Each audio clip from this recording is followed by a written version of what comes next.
Joen, een tafel vol verhalen. Uw leven is in 50 jaar tijd bot verloren. En Annegreet van Bergen die schreeuwt er oer in haar boek De Gouden Jaren. Het is een bestseller. Ja, en wat is nou een echte Fries? Journalist en importfries Milena de la Haye, die keert voor u op ziek naar die echte Fries. En het eten is van levensbelang bij Zwartgroep Tellens. Aas een stukje in een reportage. Waarom? Ja, dit is Bient. Goejoen, mooi dat je zeggen. En we beginnen nou eerst met de prikkelen over de zelfstandigheid van Omroep Friesland. Omroep Friesland verliest zijn zelfstandigheid. Alle regionale omroepen. In een organisatie. Directeur Jan Koster spreekt van een zwarte dij. In een cluster met RTV Noord en RTV Drenthe. Soms €1 miljoen bezuinig je. Tot de organisatie verdwijnen er bij de omroep 15 banen. Techniek, dat is 4 wij de grootste audio. Daar val ik de meeste ontslagen. De redacties blijven wel zelfstandig. Programmering beziek je we zo volle mogelijk overeind te houden. En samen met de bezuiniging van staatssecretaris Dekker opvangen worden. Andries de Blauw van de Vreun van Omroep Friesland. Ja, dit is het nice hebben wij een heel soort jet. Dat heeft op u een soort impact voor zelfs omdat je bij de Omroep Jaren en op dat collega's de dupe van binnen. Maar ik voor de Vreun het impact hoor. En de mensen in Friesland. Maar hoe groot is je hem zwaar op dit stuit oer de zelfstandigheid van Omroep Friesland? Nou, vrij groot. Want de plan van Dekker, zoals het nou ligt, die komen wel door de Tweede Kamer heen. En dat budget dat wij krijgen als ze zeggen, uw zelfstandigheid kwijtrijden als Omroep Friesland. Het is de enige stuurder die eigenlijk een uitzonderingspositie had in Nederland. Die andere stuurders die worden bij elkaar vragen en wij dreigen direct bij te jaren. En dat willen we niet. Ja. We vinden dat op basis van allerlei verdragen, Europese en Nederlandse verdragen, wij het recht hebben om ons eigen stuurder te houden, met een eigen licentie, een eigen directie, maar ik eigen geld. Het Rijk dat betelt een pad van het geld voor de brede programmering. Dat is nodig voor Friesland, DOC enzovoort heen. Maar daar moet meer geld bij. En vandaar dat wij eigenlijk ons vrienden oproepen gaan om nou sneun eigenlijk hier bij de omroep te komen. Om de omroep meewerken. Ja, de dag van het Frieske Wut, hè? De dag van het Frieske Wut. Uw staal, uw omroep. Ja. Milena, ja, uw staal is nou een soort van importfries, maar ja, een beetje wel. De Friesen vinden dat dan slim dat Omroep Friesland verdient. Maar in Drenthe, ja, daar verdient het dus echt wat. Nou, ik ben eigenlijk een Limburger, hè? Maar jullie hebben echt een eigen taal. Onze taal is nog steeds een dialect. Maar ja, Friese taal moet natuurlijk blijven en jullie moeten gewoon apartelingen blijven. Want dat zijn jullie ook. Apartelingen. Ja, apartelingen. Leuke apartelingen. Ja, dan bloemen we apartelingen. Maar ik word dus lid. Kijk, ik heb het bandje al om, dus ik ga lid worden van Friesland. Begrijpt u het? Want, ik begrijp ten eerste even de taal, maar ook het probleem. Ik begrijp de taal en het probleem. En ik moet je zeggen, dit is gewoon de 6e regionale omroep die ik bezoek. En iedere keer sta ik versteld van al die grote gebouwen, al die mensen. En dan, ik ben voorstander van een grote en sterke overheid. Maar ik vraag mij wel af, is dit een overheidstaak? Maar ik ben gevoelig voor het Friese argument. Ja, en de taal natuurlijk. Nee, het Friese argument van de taal. Ja. Dat is waarin jullie je onderscheiden. Bij andere provinciale of regionale omroepen denk ik wel van, poeh, moet daar overheidsgeld naartoe? Okay. Ik ben daar tamelijk nou ja, dat is ook dus die taal, het ijzer in het vuur. Want de Blauwe Jim zal ik een hele belangrijke zelfs is natuurlijk sneun die actie daar hier. Ja. Maar de steden praten direct over. Ja. Nou, hier hebben we heel vaak verschillende berichten van de politici. Die willen u zal hier wel steunen, maar yield. Ja. Ja, dat is er net. En dat komt dan ook net. Heb je nog wel vertrouwen in die Friese politici? Ja, want anders dan hier we deze actie net op poten zetten. Als we er geen vertrouwen in hebben hier, dan hoeft dat ik net te doen. Dus wij hebben heel duidelijk een brief gehoord aan alle stedenleden, waarin we uw eersten eigenlijk op tafel leggen. En wat dat onbelangrijk, roepen wij dus al uw leden op om eigenlijk wijs die ik bij het op het Tweebuks 2300 hè, vriend? 8 uur de steen, zodat iedereen van de steden die binnenkomt eigenlijk er ook een haag van meesten maakt om inpad mij. Maar wat roep je dan? Wat Omroep Friesland zelfstandig vanzelf. Want en dan zeggen ze, ja, nou kleer, we kunnen het zelfstandig, want we hebben die taal al in de wet. Nou, dan zeggen ze, de Blauw, ga maar lekker verder. Ja, maar dat is te min. De Friese Academie die had heel duidelijk, ik in een zelfstandige positie, die constructie, die willen wij voor de omroep, zodat wij onze eigen directie, onze eigen licentie houden. En de oud-voorzitter van de Vreun, die had een hele mooie oproep, die zei, als nou eens, want je kan alles wel van de steden verwacht je, maar als nou eens 100.000 Friesen dit worden van de Vreun van Omroep Friesland. Voor een tientje per persoon. dan gaan we een miljoen binnen. Per jaar, hè? Per jaar. Ja. En als de provincie daar nou ook nog eens een miljoen jonken leidt, dan ben we klaar. Oké. Dan ben we er. En Nou. daar streven we naar. Nou, ik wens je een soort succes. Dankjewel. Eerste sneun. Ja, eerste tientjes al binnen, hè? Ja, het eerste tientjes Een binnen. soort crowdfunding, hè? Ja, noemen ze dat crowdfunding. Ja, toch? Ja, crowdfunding. toch? Crowdfunding. Ja. Dat, En dat is een hele simpele manier. ja, dat lijkt me ook Lid heel- worden van de Ja, we zullen het, je praat er nog maar even verder, maar ik zal even wat onkondigen. Want Annegreet van Bergen, ze zit hier. Hè, en zij zoekt mensen aan zijn waarom in de tijd. Zonder telefoon, computer of wasmachine dus. Wie dat nou de goeie oude tijd of juist net? Aan zijn jaren we droer in De Gouden Jaren. Dat boek wat dus een bestseller is. Milena, welkom. Importfries. dank u wel. Ja, leuk, ja, dat, zeker. leuk dat is de best. Ik maak een in het Fries in die praten. Hey, en het aardige is, ik weet dat je hier in Friesland een soort best. En nou, toen zei de stad van, nou, ik heb een hele oren wiezen van Sjen naar die gekke Friesen. En een van die dingen is van, nou, waar komen ze waar ben ze en wat ben de achtergronden ervan. Toen dachten we, zullen we eventjes om Sjen te litten, waar mensen kan van kennen, nog even waarom in de tijd, in die televisiecarrière. Hoe ver gaan we terug? Een lietstikje. Oh, dat is ver terug. De la EPA. Meneer Moskowitz, wat kan ik voor u doen?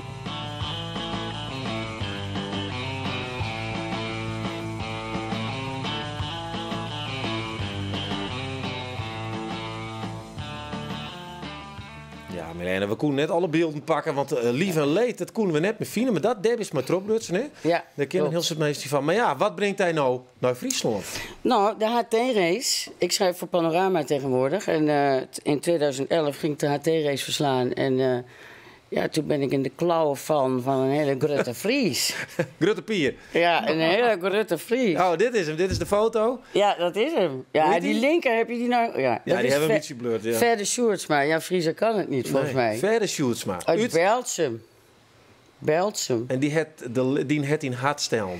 Ja, ja, behoorlijk, ja. En in het begin dachten we, ja, dat kan helemaal niet. Zo'n man uit Beltsum die gewoon echt zo, ja, in dat dorpje heeft gewoon... Ik heb de hele wereld al gezien. Ik ben natuurlijk een ontzettende artiest daar.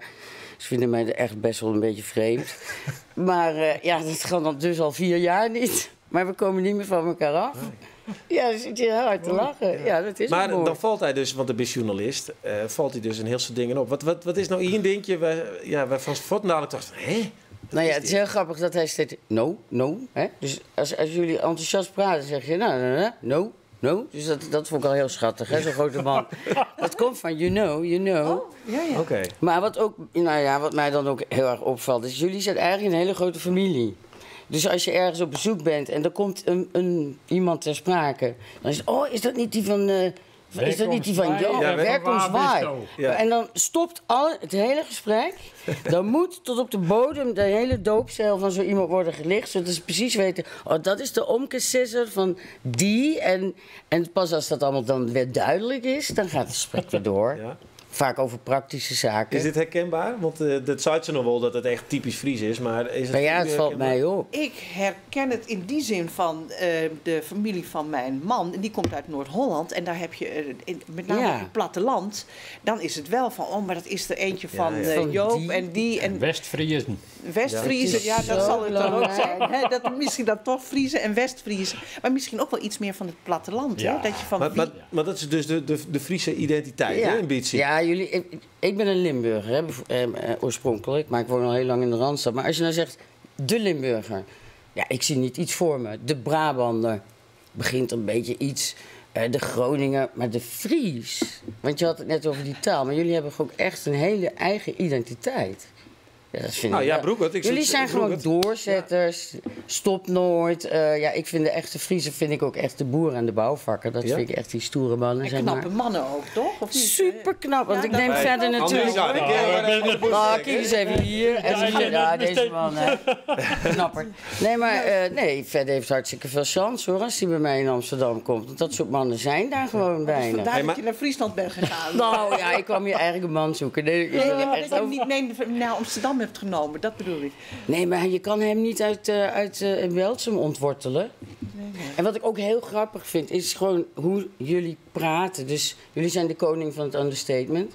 Dus nou ja, ik was al een tijd met Fedde en zo. En op een gegeven moment liepen we door de Limburgse heuveltjes. En toen ging hij mij vertellen, zei hij, weet je wat ik nou zo fijn vind aan jou? Ik denk, nou, daar komt het, hè, de liefdesverklaring. Ik ga geen lijst van die. Ik denk, oké, ik ga geen lijst. Nou, dan doe je het goed. Nou ja, als je erover nadenkt, het klinkt niet romantisch, maar het is eigenlijk het mooiste wat je iemand geen last van je heeft. Zegt veel meer dan ik ga geen lijst van die. Hey, Milena, er bekeert niks om. Voordat we dat hele liefdesleven van je weten en hoe het dan helemaal het is nog steeds een leuk verhaal. Ja, een prachtig verhaal. Maar we hebben ook een idee. Ja. En dat is natuurlijk heel aardig. Want ja, wij weten dus net hoe wij zelf binnen. Dus dat is de komende seizoen zit al een paar keer Fries op paard. Om dat zin te litten. De echte Fries te proberen. Ja. En een van die dingen, dat is dit. Dat wil ik die even jaren litten. Want ergens står die flink op. Oh nee, dit is Sjen. Nou, dit is het Veenhoop-festival. Ja, daar was ik. En de feesten, laten we het eerst dan maar even nog hebben. En dan komt aan de muziek nog wel. Maar wat is je typisch Friesland? Want dit gebeurt toch overal? Nou, ik vind dat jullie echt heel goed kunnen drinken. Drinken ook? Ja, heel goed. Verder is met mij carnaval gaan vieren. Dat ging goed. Toen zei hij op het einde, jullie drinken wel wat weinig. Luister. Oh ja, Paradise by the Dashboard Live. Is toch geweldig? Elke feesttent en elke DJ heeft dezelfde playlist. En die loopt een jaartje of 20, 30 achter. Jullie zijn heel tekstvast, want jullie kunnen veel ik ken het mooi, jongen. Dat wil je toch? Ja, dat willen jullie willen mee kunnen zingen. Dus ik heb een bandje. Of ik had een bandje. En dan ging ik hier optreden in Friesland. En er was een vriendin, een schapenboerin, Sietske. En die kwam dan luisteren. En die was na 1 nummer weer weg. Ik zeg, vond je niet leuk? Nou, als ik het met kan zongen, vind ik er niks om. Dus het is heel erg... muziek is hier gewoon om lekker mee te blaren. Ja. In Amsterdam moet je niet met een top 40 bandje komen. Hier heb je alleen maar tribute bands. Ja. Nou, die mensen die werken de hele dag op het longen. Ja, en die denken willen nou ook op Paradise by the Dashboard Live. Ja, precies. Heerlijk. Precies. Maar doos is dat dus voor iets dan. Nou, er binnen volle meer zaken die opvallen. Ik heb de eerste idee in Sjoen, nou, daar heb ik me om besquat. Maar dat verklappen we nog net. Nee, dus nog niet alles verklappen. Komt toch heel vaak bij voor om. Dankjewel. Ik vind het een leuk initiatief. Ja, we zullen nou even naar de slotaflevering van uw riege oer Zwartgroep Tellens en haar bijzondere filosofie oer eten. En dat heeft al hier te krijgen met de wieken van de smaak die het nou is. En Joet gaat het oer eten als middel om ouderen in contact te brengen met mensen uit de wiek of het dorp. Want Tellens die had 24 zorgcentra in 14 dorpen en steden. En bij Ouderijnstehuis Noorderhoek in Snits sjoggen we bij het project Eten in de Wijk.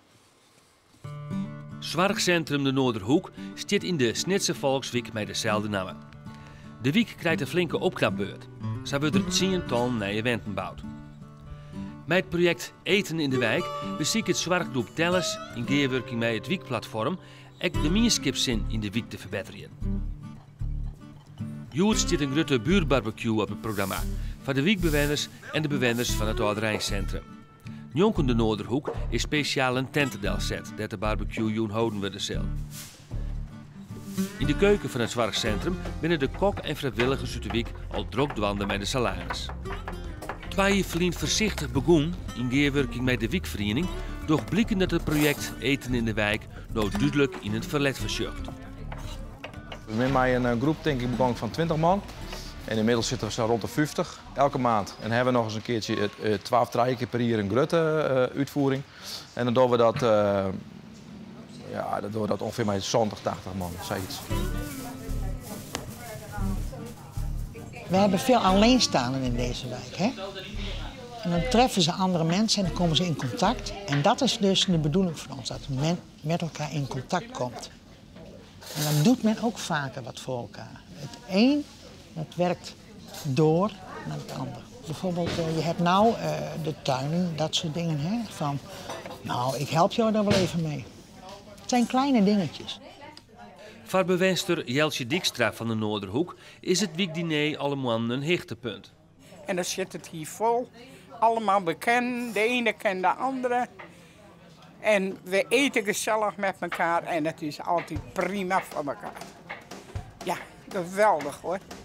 Het wiekdiner had te verzorgen dat de drompel voor wiekbewoners om er eens binnen te stappen bij de Noorderhoek leger worden is.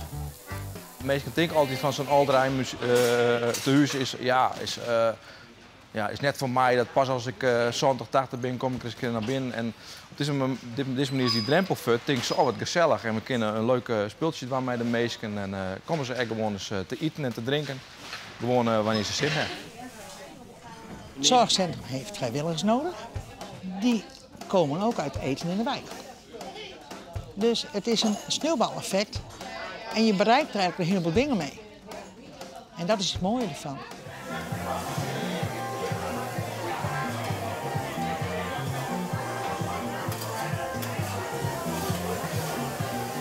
Alles dit hier nog leert. Dus dat is nou alleen nog, dat iedereen is nog eigenlijk en van de bewoners. Dan moeten we even verzwaren dat die op de eten niet krijgen.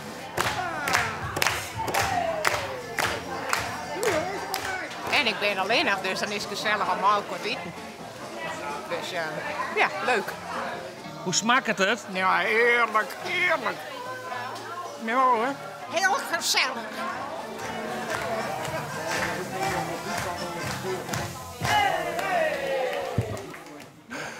Ja, prachtig daar. Ja, Gouden Jaren. Het is dé bestseller van het moment. En binnen het jaar binnen er al meer dan 174.000 verkocht. En het boek is ook nog in de race voor de Libris Geschiedenisprijs. Schrijfster Annegreet van Bergen die liet zien hoe het duistig leven in 50 jaar tijd ingreven verloren is in Nederland. Ja, welkom. Dit heb ik allemaal niet meegemaakt. Ik ben van de, zeg maar, niet... Ben ik van de patatgeneratie in 1980 trouwens? Zoiets, denk ik. Maar je hebt ook wel dingen wel meegemaakt. Maar ik ben van de babyboom. Ik kom uit de babyboomers. Ja. En die hebben dit wel meegemaakt. Ja, veel er zijn ook dingen die jij hebt meegemaakt. Maar ja, want ik heb het gelezen. En ja, ook ik vond het gewoon... Ik kon het niet ophouden. Ja. Hoe verklaart dat het ook het succes van uw boek? Dat het zo herkenbaar is? Ik denk dat heel veel mensen het voor zichzelf gaan terugvertalen van... Hoe was dat bij ons vroeger thuis? En dat ook... het gaat over hoe ons leven veranderd is als gevolg van economische groei. Van het feit dat we meer geld hebben gekregen. Hoe heeft dat ons leven veranderd? En iedere Nederlander heeft het meegemaakt van dat we steeds rijker zijn geworden. Ja. De een wat meer dan de ander, maar iedereen. En dus mensen weten nog van hoe dat vroeger ging, als ze het zelf dan niet hebben meegemaakt. Maar dat je met alle kinderen in hetzelfde waswater op zaterdag... Ja, daar zie ik ook de foto's van de waslijnen vol. Ja. Mensen inderdaad, of bij elkaar televisie kijken. Ja, bij elkaar tv kijken, naar al die dingen, radio. Of naar de buren moesten omdat ze wilden telefoneren, om maar eens iets te noemen. Hè? Want de ene helft had telefoon in de jaren 70 en de andere helft had geen telefoon. Dus de ene helft moest bij de andere bellen als er iets aan de hand was. Dus het heeft ieders leven veranderd en de een wat meer dan de ander. Er waren mensen die al in de jaren 50 telefoon hadden, maar dan stond er wel een vader als ze aan het bellen waren. Want het was hartstikke duur in die tijd. Maar u noemt nu allemaal anekdotes op, maar dat is dus eigenlijk helemaal niet de reden dat u het geschreven heeft. Hè? Want u schreef het om te laten zien hoe in de economie hoe we gegroeid zijn. Eigenlijk hier hebben we het over wanneer we het over economische groei hebben. Het wordt altijd bij de politici en beleidsmakers, zijn het cijfers en is het nou 0,1 of 0,4? Nou, het is verviervoudigd en ik ben gaan kijken... Wat betekent het voor het dagelijks leven van de mensen? En niet wat betekent het bij het CBS of bij het CPB of op het Binnenhof. En dan komen heeft ook een heel ander idee over de crisis dan misschien. Want ik bedoel, wij zitten allemaal van de crisis hier en de crisis daar. Maar als het vergelijkt met die naoorlogse ik ben dan vooral in plaats van vooruitkijken, ben ik gaan terugkijken. Ja. En ben ik gaan kijken van wat wij nu heel gewoon vinden. Hoe was dat? Precies. 50, 60 jaar geleden. Nou, en als je op die manier gaat kijken, en dat heb ik gedaan, dan val je van de ene verbazing in de andere over dingen die nu heel vanzelfsprekend zijn, maar die dat vroeger niet waren. Ja, we hebben u gevraagd naar een aantal anekdotes, want u krijgt natuurlijk heel veel verhalen van mensen over inderdaad in dat water en noem maar op. En toen vroegen we naar een aantal Friese. Ja. En kunt u er één uitpakken? Eentje, een hele mooie, is ook een beetje, pikant weet ik niet. Ja, maar een van de dingen die enorm veranderd zijn, is dat er nu wegwerpmaandverband is. Vroeger had je badstoffen doekjes. En ik heb het godzijdank niet meegemaakt, maar ik kan me er wel iets bij voorstellen dat dat heel vervelend is. Maar wat gebeurde er nou als die werden gewassen en dan hingen ze aan de lijn. Nou, u heeft het dus nog gezien. Ja.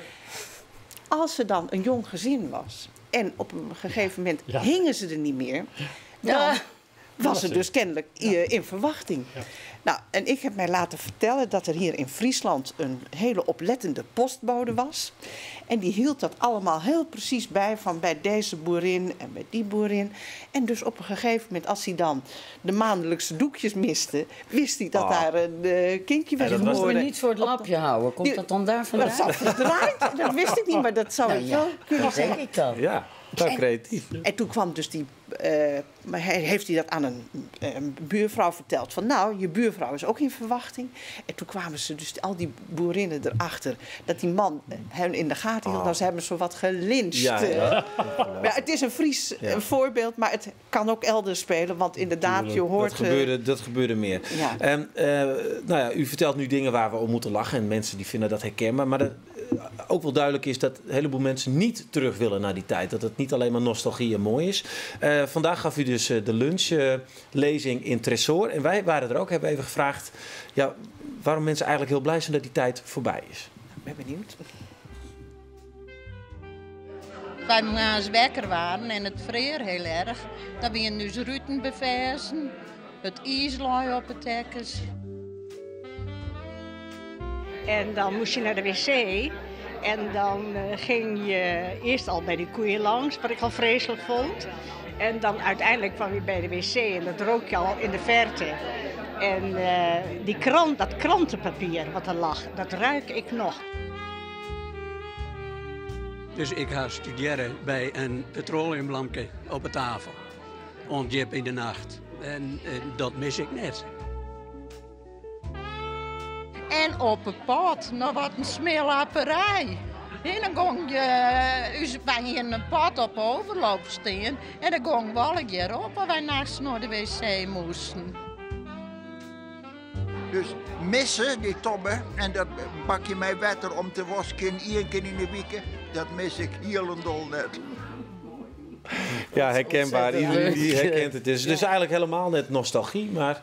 Nou, het is mooi en daarom heet het ook Gouden Jaren, om dat te hebben meegemaakt. Hè, om te weten hoe primitief en arm in onze ogen het was. Terwijl je dat toen helemaal niet zo voelde. Maar het is heel mooi om dat te hebben meegemaakt. Maar het is nog mooier om erop te kunnen terugkijken en niet om erin terug te keren. Want zijn we nu beter af, vindt u? Wil voor geen goud terug. Ja. Hè? Ja, zeker. Wil ik het algemeen maken? Wij hadden een huisje achter in de tuin met een tonsje en stikken krantenpapier op een speaker. Dat weer het wc-papier. Ja. Nou ja, ik bedoel, daar was dat net een even om. Nee, maar wat ze zei is hoe dat gemoedelijk hiet en sociale contact. Sociale controle wie ik erg sterk, vooral op Lietse Dwarp meer. Dus we moeten gewoon eigenlijk heel blij wezen. We moeten blij zijn. Komt er nog een vervolg trouwens op het boek? Er komt een vervolg. Ik krijg zoveel leuke herinneringen van mensen die... Nou, het roept namelijk ook heel veel herinneringen op. En dan zijn er zulke leuke voorbeelden dat ik het gewoon zonde vind om die maar te laten fladderen. Dus dat ga ik bundelen en daar wordt een nieuw boek van gemaakt. 175.000 van deze. Dit gaat denk ik nog wel door tot aan de kerst en dan die nieuwe. Nou, we gaan het zien. Oké. Ja. U heeft de gouden jaren nu in ieder geval. Ja, we leven nu ook Gouden Bergen, zeggen zoals ze met een knipoog naar mijn achternaam Van Bergen. Nou, mooi. Nou, u verdient het. Prachtig boek. Moeite waard om te lezen. Ja, snunte middi. Dan is dus bij Omroep Friesland de dij van het Frieske Wut. Nou, we jaren te krekken even van de Blauw. Dat was heel erg leuk. Al die artiesten nemen op. En voor die dij is Bient op ziek naar het mooiste Frieske Wut. En dat doen we in Frieske Pjel. Mijn naam is Peter de Vries, ik kom uit Frieske Pjel en mijn favoriete Frieske woord is Bjusterbaarlijk. Het is gewoon een heel krachtig woord en doe kist in mijn één woord zessen was ergens van viest. Die gewoon ook ergens denkt van, nou ja, dat vind ik mooi, dan is het Bjusterbaarlijk. Uw taal, uw omroep. Fantastisch. Ja, daar ben je mensen heel erg enthousiast. Ja, want dat is... Jullie hebben dus toch een superlatief. Bjusterbaarlijk goed. Wat betekent het nou, Krek, dan? Had je het uitlezen, Maarten? Geweldig. Geweldig, enorm, schitterend. Het is eigenlijk de treffende trap. Ja, en dat kennen die Vriezen vaak net, hè? De treffende trap. Dat is al heel wat. Precies. Oh, ja. Hey, mag ik je hem dankzeggen voor je verhaal? Dank prachtig. wel. Ik heb ervan genoten. Succes, Sneun. En Milena was je ook al vaker afgesproken. Ja, dit wie het alweer van Joen. Dank voor het zien en ik wens je een hele mooie Joen verder.